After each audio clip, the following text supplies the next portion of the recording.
और इस वक्त की बड़ी खबर हम आपको बता दें, रायपुर से आ रही है, जहां कृषि कानून को लेकर कांग्रेस आज से आंदोलन का आगाज करने जा रही है। सीएम भूपेश बघेल समेत कई नेता मंत्री पदयात्रा करेंगे। इस कानून के खिलाफ राजीव भवन से राजभवन तक पदयात्रा की जाएगी। कृषि कानून के खिलाफ राज्यपाल को ये ज्ञापन सौंपेंगे। 2 अक्टूबर से हस्ताक्षर अभियान भी चलाया जाएगा। 1 अक्टूबर तक कांग्रेस का यह आंदोलन चलेगा। बड़ी खबर रायपुर से, जहां कृषि कानून को लेकर कांग्रेस का आंदोलन आज से शुरू हो रहा है। सीएम भूपेश बघेल समेत कई नेता मंत्री कृषि कानून के खिलाफ पदयात्रा निकालेंगे और इसमें शामिल होंगे। राजीव भवन से राजभवन तक ये पदयात्रा की जाएगी। कृषि कानून के खिलाफ राज्यपाल को ज्ञापन सौंपेंगे। इस खबर पर हम सीधे चलते हैं। हमारी संवाददाता निधि प्रसाद हमारे साथ जुड़ गई हैं। निधि, कृषि कानून को लेकर जो है चौतरफा विरोध के स्वर मुखर हो रहे हैं। इसी कड़ी में आज छत्तीसगढ़ में भी कांग्रेस ने आंदोलन का आगाज किया है। भूपेश बघेल भी जुड़ेंगे इसमें और कई मंत्री नेता भी शामिल होंगे। क्या कुछ कहना है इन लोगों का? जी, केंद्र सरकार द्वारा जो 3 कृषि विधेयक पारित किए गए हैं, इन विधेयकों को लेकर जो कांग्रेस सरकार है या कहा जाए कि जो पूरी कांग्रेस पार्टी है वो कुछ ज्यादा खुश नजर नहीं आ रही है, क्योंकि इस विधेयक को लेकर कांग्रेस का लगातार ये कहना है कि ये कृषि विधेयक नहीं बल्कि किसान विरोधी विधेयक है, यानी कि किसान विरोधी काला कानून है जो केंद्र सरकार ने पारित किया है। किसानों को केवल इस कानून की वजह से नुकसान है और उल्टा ये किसान इस विधेयक के पारित होने के बाद अपने ही खेत में मजदूरों की तरह काम करने पर मजबूर हो जाएंगे।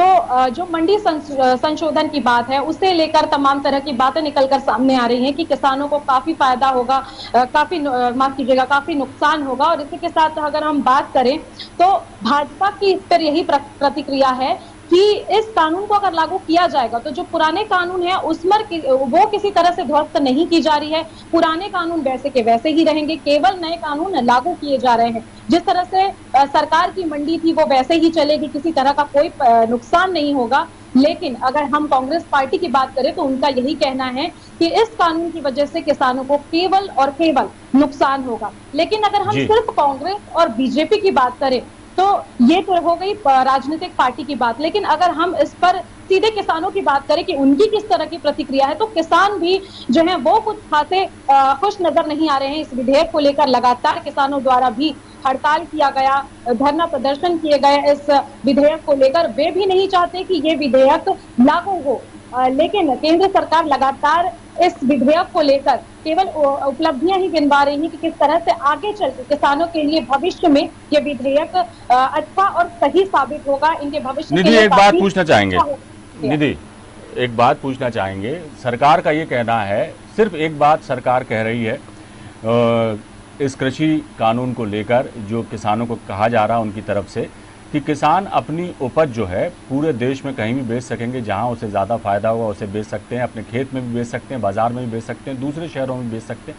बस एक ये बात जो है बहुत ही प्रमुखता से और बहुत ही पुरआवाज़ बुलंद कही जा रही है सरकार द्वारा।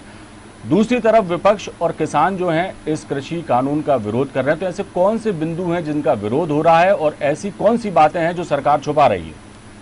जी बिल्कुल, इसमें अगर हम राज्य सरकार की बात करें तो उनका यही कहना है कि अब इस विधेयक के अनुसार ये लागू कर दिया गया है कि अब जो बिचौलिए हैं या फिर जो अपने पास सामग्री एकत्र करके रखते हैं, वो लोग कितनी भी ज्यादा सामग्री एकत्र करके रख सकते हैं, यानी कि कोई लिमिट नहीं रहेगी। वो जितना ज्यादा चाहे अपने पास सामग्री जुटाकर रख सकते हैं। तो ऐसे में जो बिचौलिए हैं उनका फायदा उठाकर जो अरबपति लोग हैं वो इस सामान को एकत्र करने का एक जरिया निकालेंगे और इसकी वजह से जो गेहूं, दलहन, तिलहन है उसके रेट को वे ही इजाफा करके देंगे। तो आगे आने वाले समय में वो अरबपति ही इस रेट को तय करेंगे। तो ये सबसे बड़ा नुकसान है पूरे के पूरे उपभोक्ताओं को। और अब जो ये डिसीजन है वो सीधे सीधे जो अरबपति इस सामग्री को एकत्र कर रखेंगे वो लेंगे कि आगे इसकी रेट में इजाफा करना है या नहीं करना है। तो ये एक बड़ी बात मुख्यमंत्री भूपेश बघेल ने बताई कि इस ओर किसी का ध्यान नहीं जा रहा है, लेकिन इस पूरे विधेयक में जो सबसे बड़ा नुकसान है वो उपभोक्ताओं को होने वाला है।